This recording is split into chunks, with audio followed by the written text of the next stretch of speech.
Assalamualaikum warahmatullahi wabarakatuh. Halo, selamat malam semuanya.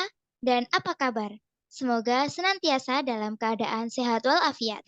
Selamat datang di podcast online dengan saya Umi Musliha dari Prodi Pendidikan Biologi dengan NIM 095 untuk memandu acara pada malam hari ini.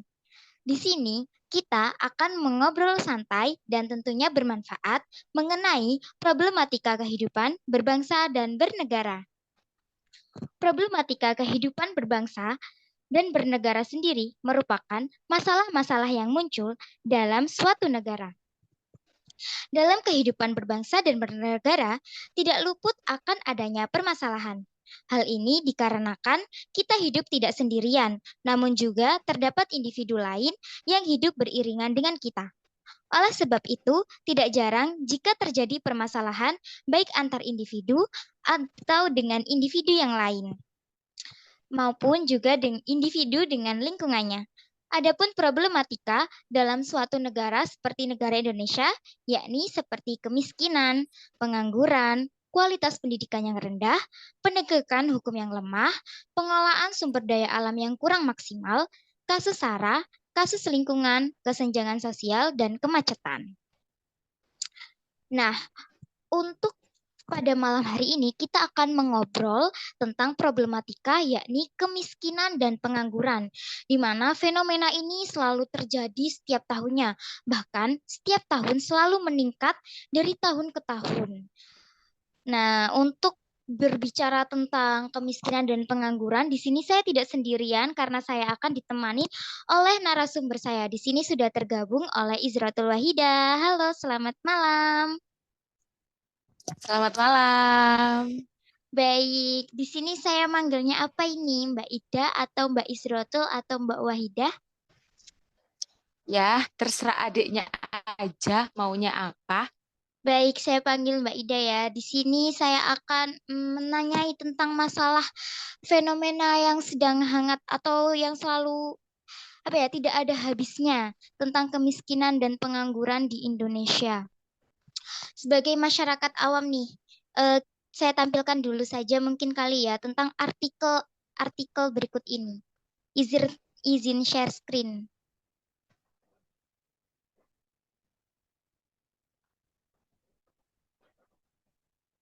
Baik, di sini ada artikel tentang fakta ekonomi RI tumbuh. Apakah sudah terlihat share screen-nya? Ya, ya Oke. sudah. Oke, di sini ada artikel tentang fakta ekonomi RI tumbuh 5,31%, orang miskin tambah banyak. Artikel ini diambil dari media CNBC. Nah, di artikel ini dijelaskan bahwa semenjak COVID-19, kemiskinan di Indonesia meningkat. Per September 2022, kemiskinan menembus 26,36 juta yang naik 0,20 juta dari bulan Maret 2022. Nah, sebagai masyarakat awam nih, bagaimana pendapat Mbak Ida sendiri tentang peningkatan kemiskinan yang ada di Indonesia ini? Dan mungkin ada solusi-solusi yang harus dilakukan pemerintah atau kebijakan-kebijakan dari pemerintah itu sendiri. Terima kasih. Ini langsung dijawab gitu ta? Ya, boleh langsung Iya. dijawab. Ya, Oh gitu. Ya kalau kalau kita dari masyarakat awam, kalau soal angka-angka ekonomi, katanya ekonomi negara kita itu sudah tumbuh atau gimana, itu kita kurang ngerti ya, Mbak ya. Ini saya manggilnya Mbak atau Adik ya enaknya ya. panggil Mbak saja. Soalnya Oh saya iya, Mbak sudah ya. Mbak-mbak. Iya. Oh iya, oke. Ya, kalau kita mah nggak ngerti ya Mbak ya, ekonomi itu tumbuhnya berapa persen atau gimana? Enggak. Kalau kita sebagai orang awam itu, yang penting harga kebutuhan pokok itu nggak naik, itu ya sudah, berarti ya masih aman. Tapi kalau sekarang ini kan harga kebutuhan pokok itu kan banyak naiknya ya Mbak ya.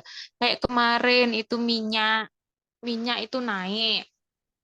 Kalau naik tok nggak apa-apa lah, ini di pasar susah nemu ya susah kan akhirnya. Kalau naik namanya kebutuhan pokok, meskipun naik ya tetap dibeli. Nah, tapi kalau udah nggak ada, biarpun duit punya banyak ya kalau di pasar nggak nemu ya mau beli apa gitu loh. Sekarang ini beras juga kayak gitu sama, cabai, semua kebutuhan pokok rata-rata semua udah naik semuanya. Kalau soal angka sih kita nggak terlalu ini ya nggak ngerti itu gitu. Ya, jadi menurut Mbak ini kemiskinan ini itu dari personalnya, dari orangnya sendiri, atau dari keadaan seperti COVID itu kan bisa menjadikan seseorang yang awalnya itu sukses terus punya usaha ya, misalnya terus jadi bangkrut gitu. Terus atau memang dasar pemikiran orang tersebut udah miskin-miskin aja soalnya kan ada bantuan. Nah, gimana nih menurut Mbak?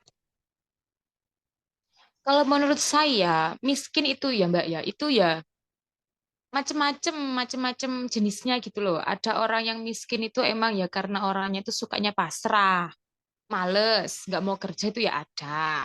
Ada orang yang miskin itu karena keadaan itu juga ada. Contohnya kayak kemarin itu COVID, termasuk saya juga kan kena imbasnya.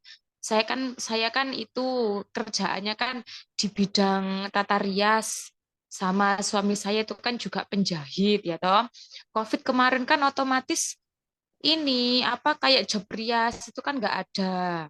Terus habis itu kayak job jahit juga siapa orang mau jahit baju wong orang aja banyak yang di PHK ya kan. Terus pengurangan pegawai. Habis itu mobilitas juga kurang, seragam sekolah juga nggak ada yang jahitin lagi. Nah, akhirnya kan sekarang ini 2023 COVID-nya udah selesai, semuanya udah normal. Tapi kan kita para pengusaha ini kan juga kayak ini apa kembali dari nol lagi gitu loh. Pelanggan-pelanggan yang dulu itu juga udah nggak ada. Apa tuh banyakan itu udah inilah banyak yang hilang gitu loh. Terus akhirnya ya kayak kembali nol lagi. Modal yang kemarin udah ada buat uang saku buat selama COVID nggak ada job ya udah habis. Jadi sekarang udah nol lagi. Itu kalau apa miskin ya nggak miskin sih ya. Mungkin penurunan penurunan omset karena keadaan mungkin seperti itu. Tapi kalau misalkan orangnya itu pemalas, nggak mau kerja, ya sampai kapanpun dari dulu juga nggak akan pernah berkembang hidupnya. Ya toh, kan ini apa bukan kaum pewaris. Kalau warisannya banyak ya nggak tahu lah. Kalau nggak punya waris ya nggak bisa. Sampai kapan juga pasti nggak ada peningkatan kualitas hidup toh. Gitu Mbak. Baik-baik. Terus nih mau tanya lagi ya Mbak, mengenai kebijakan-kebijakan pemerintah dalam memberantas kemiskinan. Salah satunya ini saya baca dari ini juga CNBC, ya ini itu tentang pemberian subsidi. Seperti pada kenaikan BBM yang terjadi pada tahun 2022, pada akhir tahun 2022, itu kan ada dana subsidi buat BBM. Nah, menurut Mbak ini tuh kebijakannya ini tuh udah apa ini namanya udah pas buat diterapin di Indonesia atau malah ini tuh malah menambah beban gitu ya? Gimana ya? Malah bikin orang itu malah males buat bekerja, malah jadi miskin atau gimana nih menurut Mbak tentang kebijakan pemerintah yang memberikan subsidi ini? Kalau bagi kami subsidi sih oke-oke aja ya Mbak. Cuma eh, dulu itu kan kalau subsidi BBM itu kan buat semuanya ya. Tapi kalau yang baru-baru ini kan subsidi BBM kan ini ya dipilihi gitu kan ya. Kayaknya ya, katanya ya. Ya, Dipilihi kalau yang kendaraan apa bisa pakai subsidi, kalau yang kendaraan apa nggak bisa lah gitu toh. ya. Kalau kalau sudah dipilih kayak gitu, mungkin sih bisa jadi oke-oke aja sih, Mbak. Soalnya kan kalau menurut saya ya yang namanya kebijakan itu kan butuh waktu. Awal-awal itu kan pasti pasti apa sih? Pasti banyak pro kontra. Ada yang berat, ada yang ringan kan gitu. Tapi nanti kan itu kerasanya kan jangka panjang kan.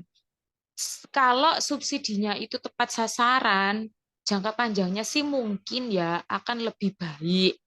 Tapi kalau misalkan nggak tepat sasaran, akhirnya ya rakyat kecil lagi yang ngerasa gitu loh.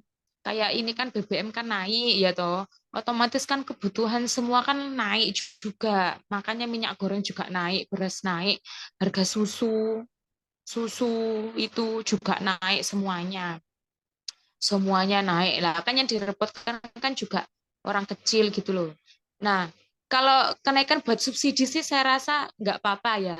Yang saya kurang suka itu kalau dibuat BLT, nah itu saya tuh nggak suka. Gimana nih? Paham kan? Iya, gimana nggak Kalau buat sukanya? kalau buat subsidi itu nggak apa-apa, Mbak. Bensin disubsidi, terus apa lagi? Apa LPG disubsidi, terus kayak kesehatan disubsidi itu nggak apa-apa. Soalnya kan kalau subsidi itu kan apa bantuannya itu nggak semua gitu loh. Maksudnya sekian persen pemerintah, tapi rakyatnya sendiri juga juga masih dikenakan biaya, cuma nggak banyak kan gitu. Lah, tapi kalau bantuan itu kan yang cuma-cuma gitu loh. Pokoknya kelihatan rumahnya jelek, terus dikasih bantuan. Kan nggak mesti orang sekarang rumah jelek tapi dompetnya banyak duitnya kan nggak tahu. Banyak soalnya Mbak di sekitar saya itu ya. Aduh, Ya. saya tuh sebel kalau udah ngomongin kayak gitu ya. Rumahnya itu jelek Mbak ya. Rumahnya itu jelek. Tapi di belakang itu punya kandang sapi. Sapinya tuh banyak besar-besar punya kolam lele. Lah kayak gitu kok ya masih dapat bantuan gitu loh. Lah kan itu kan nggak tepat sasaran gitu loh. Jadi daripada dibuat BLT ya, wes bentuknya apapun lah, entah itu BLT yang COVID kemarin, terus bantuan pendidikan untuk anak sekolah seperti PKH dan lain sebagainya. Kalau anak kuliahan itu apa namanya itu? Apa? Eh, ini KIPK. Kalau ya itu KIP itu ya, KIP itu ya jangan dilihat dari rumahnya aja yang jelek. Isi dompetnya itu loh. Ditanya penghasilannya berapa, asetnya tuh apa aja, kan nggak tahu di dalam lemari itu ada emas-emasannya kan nggak tahu. Ya toh, tibanya sawahnya Uwombo, ya kan? Iya, iya. Nggak tahu, tapi rumahnya jelek di foto, terus dapat apa? Apa? Apa? Dapat apa tadi tuh? Dapat Bantuan bantuan. lah.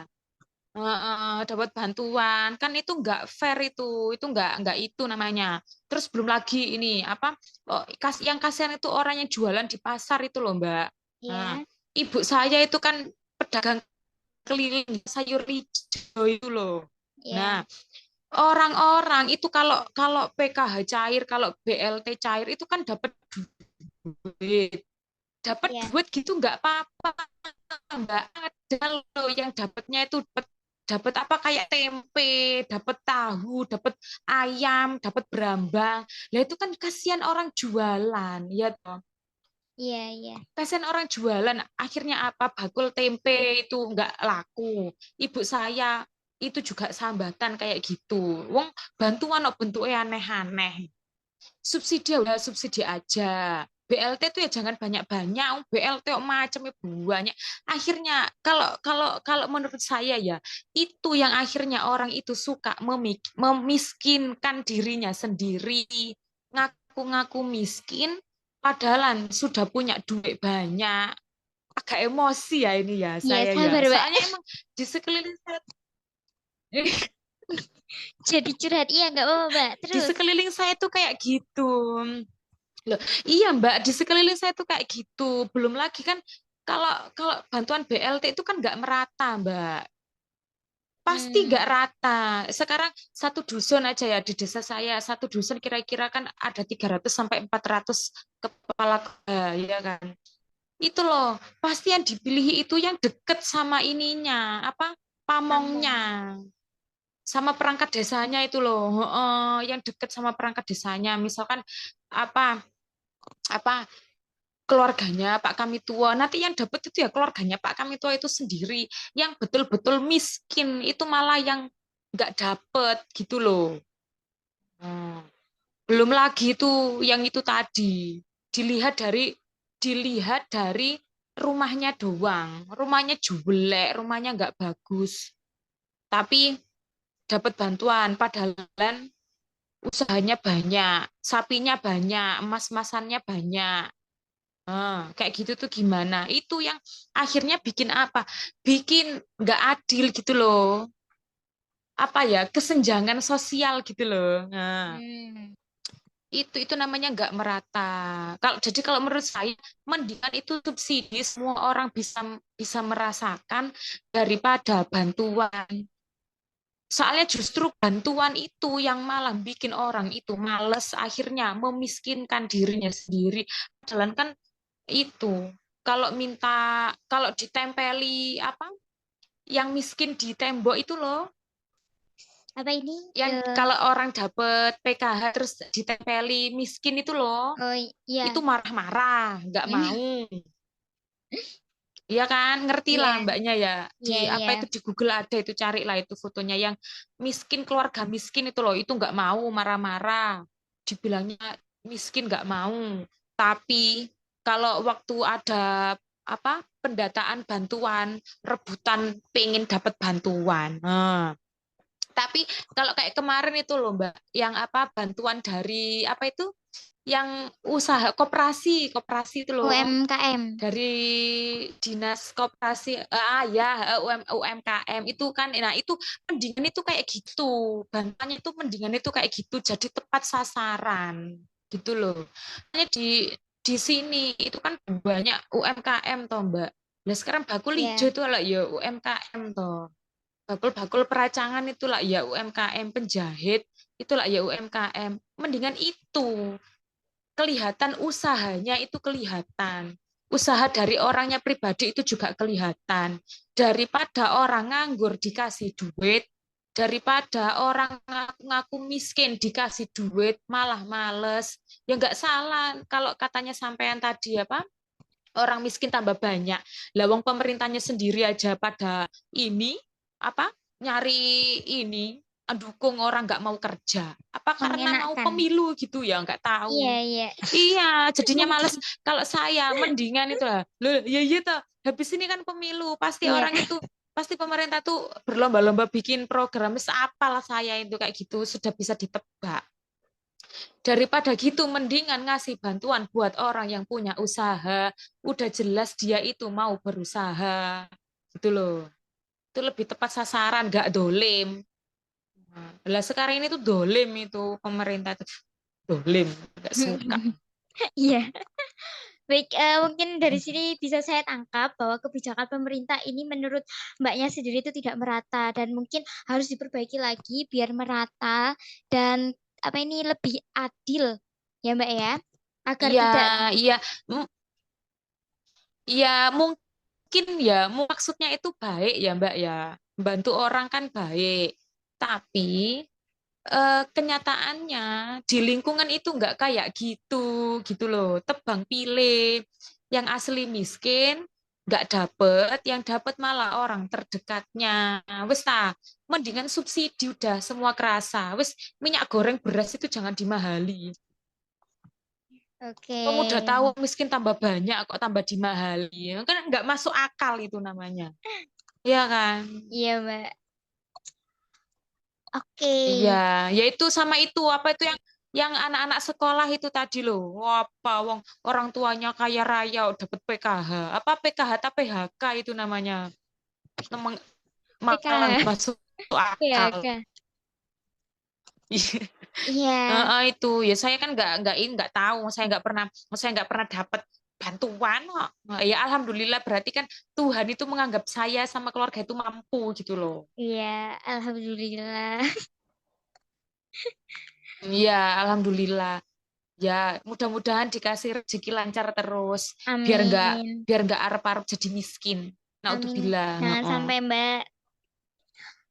Oke, untuk kemiskinan mungkin sudah dicukupkan karena sudah terjawab bahwasanya kebijakan pemerintah menurut Mbaknya ini kurang tepat karena hanya orang-orang Hmm. tertentu saja yang mendapatkan bantuannya. Saya contohkan Mm-mm. seperti subsidi BBM. Untuk selanjutnya nih, nggak jauh dari kata kemiskinan ada satu lagi, sebentar, yakni pengangguran.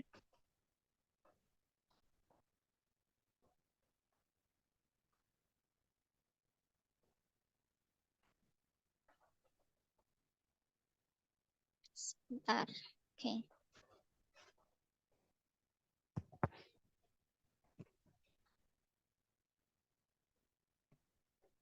Tuh. Sebentar, izin share screen lagi. Oke, di sini dari artikel dari Universitas Gadjah Mada di mana Menaker 12% pengangguran di Indonesia didominasi oleh lulusan sarjana dan diploma. Sebelumnya apakah share screen saya sudah bisa dilihat? Ya, sudah. Oke. Oke, di berita ini itu menjelaskan tentang bahwa Menteri Ketenagakerjaan pada saat menghadiri wisuda dari Universitas Gadjah Mada, sebentar, mengatakan bahwa sekitar 12% pengangguran di Indonesia saat ini didominasi oleh lulusan sarjana dan diploma. Menurutnya, besarnya jumlah pengangguran dari lulusan perguruan tinggi disebabkan tidak ada link atau match antara perguruan tinggi dengan pasar kerja. Nah, gimana nih menurut Mbak tentang artikel ini bahwa pengangguran ini didominasi oleh lulusan sarjana dan diploma? Itu 12% gitu ya tulisannya ya? Ya. Oh, berarti kan kalau dari 100%, 12%-nya kan sarjana, berarti selebihnya. Ya berarti masih sedikit, Mbak, kalau 12% gitu. Ya, Berarti yang tapi lainnya kan nggak sekolah. ini kan gimana ya Mbak? Ini lulusan sarjana gitu yang disorot. Gimana menurut Mbak? Apa-apa? Soalnya di Apanya? yang disorot ini lulusan sarjananya dan pengangguran. Soalnya di kehidupan kenyataan itu saya juga sering menemui bahwa lulusan sarjana ini tuh masih banyak yang nganggur. Oh, ya nggak apa-apa. Asal jangan laki-laki. Nah, Kalau perempuan nggak apa-apa. Kalau laki-laki ya jangan. 12% itu kan juga cuma sedikit kan. Berarti sisanya kan yang nggak sekolah. Makanya sekolah biar nggak jadi orang nganggur. ya. Tapi menurut Mbak gimana nih? Iya toh, betul toh. Lah sekarang lo sarjana aja banyak yang nganggur. Lah apalagi kalau nggak sekolah, ya kan? Minim SMA lah, biar nggak nganggur. Kalau perempuan ya nggak apa-apa, meskipun sarjana, tapi di rumah aja, ngurus rumah tangga ya nggak apa-apa. Kan nanti jadi ini, jadi apa? Buat anak-anaknya itu kan bisa lebih fokus. Tapi kalau laki-laki ya jangan. Pokoknya apapun bentuk pekerjaannya, kalau laki-laki ya jangan nganggur. Apapun lulusannya, nggak peduli dia sarjana, ya jangan nganggur. Kalau nganggur itu ya tergantung orangnya. Kalau mau nganggur ya nganggur. Kalau nggak mau nganggur, ya pasti ada pekerjaan. Banyak lapangan pekerjaan itu ya. Kalau nggak kino, lapangan pekerjaan sendiri, itu loh. Wong sudah modern kok. Apalagi kan habis ini kan eh, apa negara kita kan dipenuhi sama anak-anak seusia mbaknya, ya kan? Muda, pikirannya sudah modern. Ya harusnya ya nggak pasrah. Kalau nggak ada lapangan pekerjaan ya bikin lapangan pekerjaan sendiri. Nggak peduli kamu itu lulusannya apa gitu loh. Lah malah enak toh jadi bos daripada ikut orang. Kalau jadi bos kita bisa mengatur ini apa pendapatan kita sendiri loh Mbak. Kayak saya gitu ya sama suami saya. Saya pria, suami saya penjahit. Kita bisa ngatur loh pendapatan kita sendiri gitu loh. Mau banyak ya kenceng, mau santai ya santai bisa gitu loh. Kalau mau cepet per bulannya misalkan mau cepet dapat omset banyak bisa. Kalau misalkan kepengen yang santai aja asal cukup juga bisa. No, enak toh fleksibel. Jadi sekarang itu jangan ini deh anak-anak muda itu ya. Jangan jangan kalian itu kayak apa? Jagakno gitu loh apa ya bahasa Indonesianya jagakno itu ya. Apa berpangku Eh, tangan. ya. Nah, Janganlah itu berpangku tangan, apa jaga no sama lapangan pekerjaannya orang gitu loh, jangan. Kalau nggak ada ya udah bikin sendiri. Loh, sekarang lo jualan es teh di alun-alun lo offsetnya berapa? Sampean tanya itu sama orang jualan roti di alun-alun itu. Jangan malu, sama jangan malu. Nggak peduli lulusanmu apa, S2, S3, S4, S5, jangan malu. Yang penting duitnya banyak. Jangan malu, yang penting duitnya banyak. Nggak usah nggak usah terlalu ini kepingin jadi orang yang berseragam atau apa. Nggak penting. Orang yang seragaman belum tentu duitnya banyak. Iya toh? Ya. Enak santai, nggak kelihatan tapi duitnya banyak. Oh, enak gitu. Tahu-tahu bisa beli ini itu. Gitu enak. Oke, jadi yang saya tangkap di sini tuh kita sebagai anak muda atau mahasiswa yang belum lulus, ataupun nanti kalau sudah lulus tuh jangan berpangku tangan, apalagi berpangku tangannya ini pada link perguruan tinggi, Nah, seperti itu. mm-mm. Jangan. Pokoknya berdiri ini, berdiri dengan kaki sendiri lah, usaha sendiri. Pasti nemu kok. Kalau niat itu pasti nemu. Nggak ada orang nganggur di dunia itu nggak ada. Kecuali kalau dia mau nganggur. Nah, pasti. Lawong apa bersih-bersih kandang, nyari rumput aja itu udah jadi kerjaan kok, udah dapat penghasilan kok. Asal nggak malu dan mau gitu loh. Tapi kalau itu bukan berarti ini ya Mbak, kayak apa akhir sekolah itu nggak penting ya. Kan banyak itu orang bilang, itu sarjana nganggur, sekolah dukur-dukur kan kayak gitu. Oh, Ya, jangan. Sekolah itu penting. Soalnya zaman sekarang itu sekolah itu nggak melulu buat cari kerjaan bagus enggak, tapi untuk menata pola pikir. Kalau orang itu berpikiran maju, hidupnya juga pasti akan sejahtera. Sekolah itu untuk memperluas jaringan, untuk memajukan pola pikir. Masya Allah, sampean itu pengusaha sukses banyak duitnya. Tapi kalau pola pikirmu sempit, yo percuma. Nggak akan bertahan lama. Gitu loh. Lah pola pikir yang baik itu dapatnya di mana? Ya di lingkungan yang baik. Lingkungan yang baik itu ya di mana? Ya di lingkungan pendidikan. Pendidikan itu banyak. Ada sekolah, ada pesantren. Banyak. Sekolah itu penting. oke baik. Jadi di sini nih pengangguran ini memang dari orangnya sendiri ya Mbak, mau bekerja atau Iya, enggak. orangnya sendiri.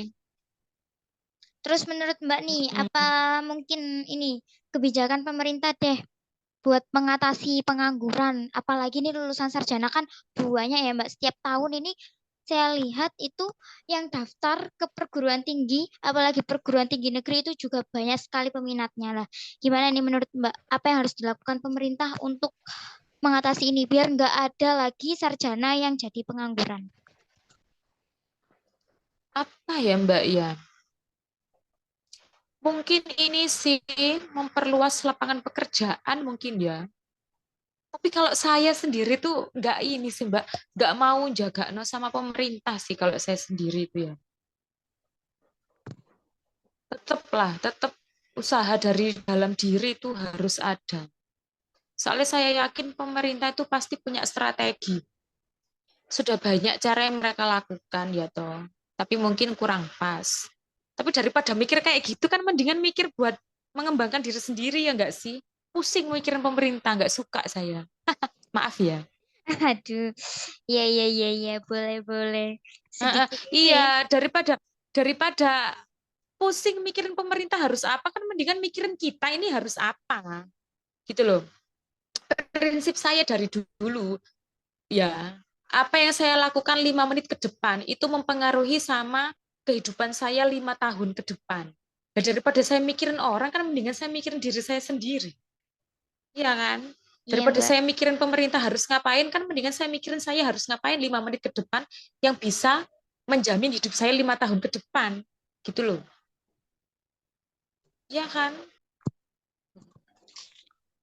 Oke, jadi dari yang saya tangkap itu kita tidak boleh berpangku tangan dengan pemerintah mengenai pengangguran yang didominasi lulusan sarjana dan juga kita tidak boleh mengharapkan link dari perguruan tinggi karena Iya, ya karena ya itu kita seperti kata mbaknya kita harus bisa berdiri di kaki sendiri. Contohnya seperti iya, membuka usaha, begitu ya mbak ya? iya, iya betul.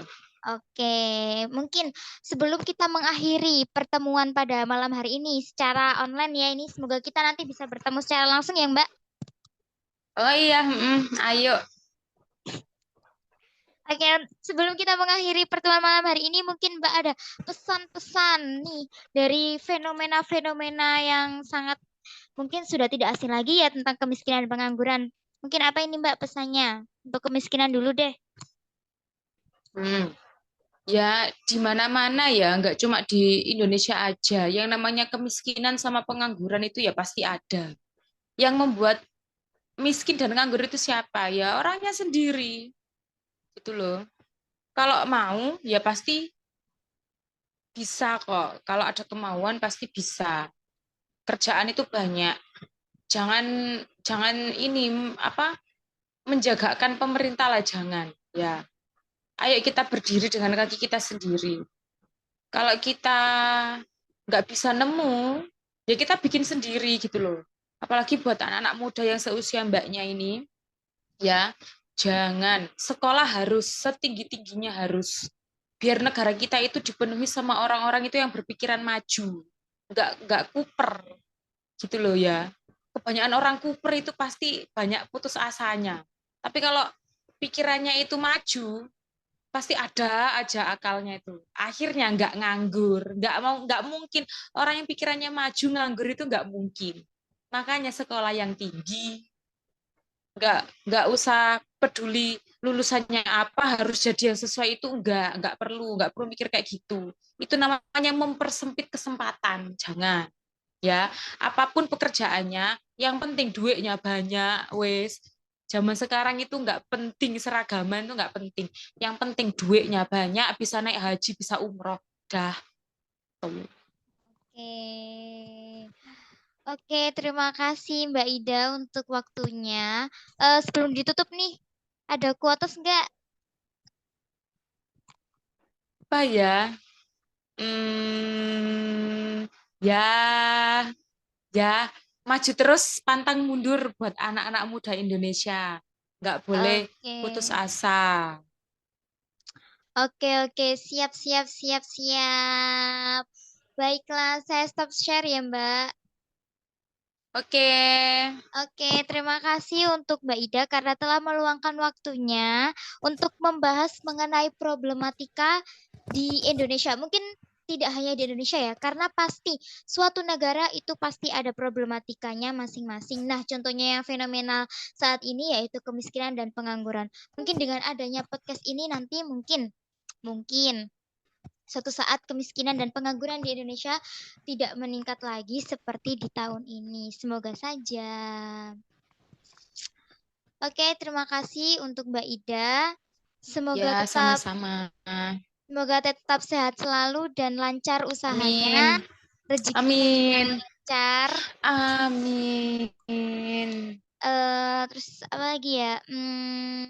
Terima kasih pokoknya sudah meluangkan waktunya pada malam hari ini untuk Ya, berbincang-bincang santai. sama-sama.